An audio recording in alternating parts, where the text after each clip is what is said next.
तुम्हारे वतन को रुदन करती होगी तुम्हारी लुगाई।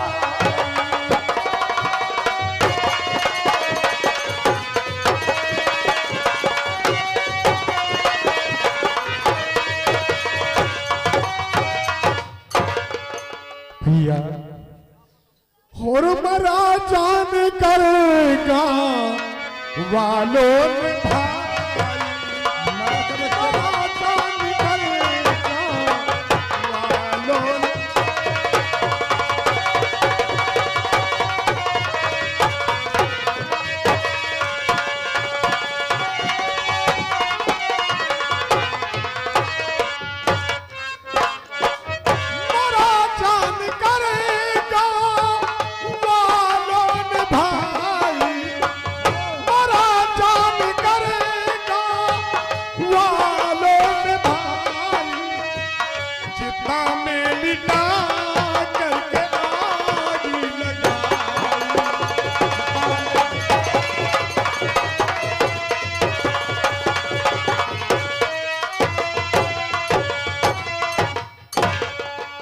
भैया हम अचानक पौड़े रहन एक शैतान सियावा हम डराए गए बेहोश हो गए।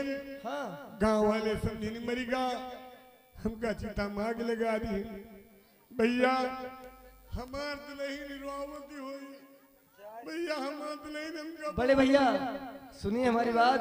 भैया बड़े भैया कि चलो भेज दूं मैं तुम्हारे वतन को। तुम्हें अपना घर मालूम है ना? हाँ भैया हमका घर मालूम है।